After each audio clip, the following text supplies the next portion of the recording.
How about the premenstrual breast pain? Is it common? Yeah, it is very common.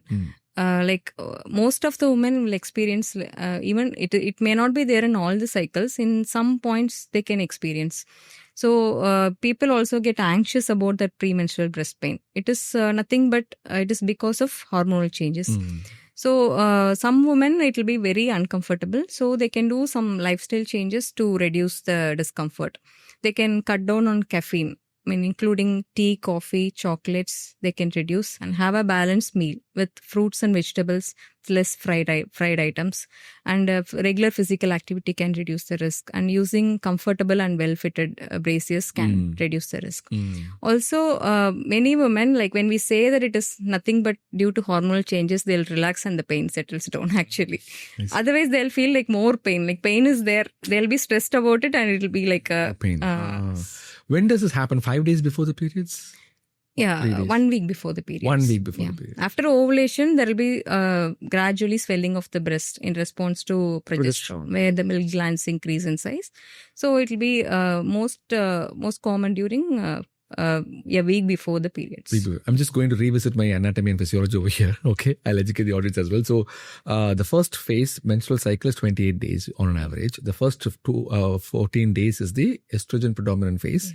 And as soon as the ovulation happens around the 14th day, the progesterone kicks in. The remaining 2 weeks is progesterone. And when the embryo is not being formed, the endometrial uterine lining is getting shed, and that's why the bleeding happens.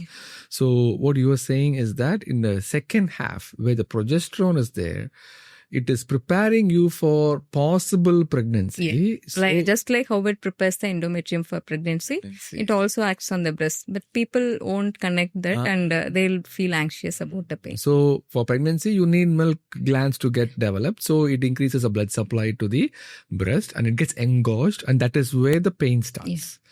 And after the periods, the progesterone comes down, so the pain gets better. And you were saying that any local treatment like heart compressors, something like that? No, local treatment is not required. Like the lifestyle changes and even the stress is a contributing factor for the premenstrual breast pain. So it is a part of the PMS symptoms. Okay, super beautiful. So we had an extensive discussion on breast cancer. Let's just move our attention to cervical cancer. Is it common in India? Yeah, it is the second most common cancer after breast cancer, cervical cancer. Cervical cancer. And what is the age group that usually gets affected? By 40 to 50 years. 40 to 50, okay. Endometrial cancer comes much later in postmenopausal women. Cervical cancer is uterine cancer. Yeah. Cervical cancer, the common age group is around 40 to 50 years. 40 to 50 years. What is the symptom that they usually have? They can have intermenstrual bleeding, like bleeding between their periods or bleeding during their intercourse. So white is discharged from the vagina. Continuous discharge from the vagina. These are common symptoms of cervical cancer. Cervical cancer. How do they differentiate the discharge normally that happens with the menstrual period? If it is foul smelling or continuous, during the menstrual cycle, there will be a pattern of discharge. During ovulation, they'll have a thin liquid like discharge, and after ovulation, it will be like curd like discharge, which is very less. So when they have excess of discharge throughout the menstrual cycle, it's not related to the menstrual cycle. It could be either be an infection or a possible malignancy. Okay. And it is a preventable cancer. Yeah. Right? There is a vaccine. That is one of the cancers which can be prevented by vaccine, by giving a vaccine.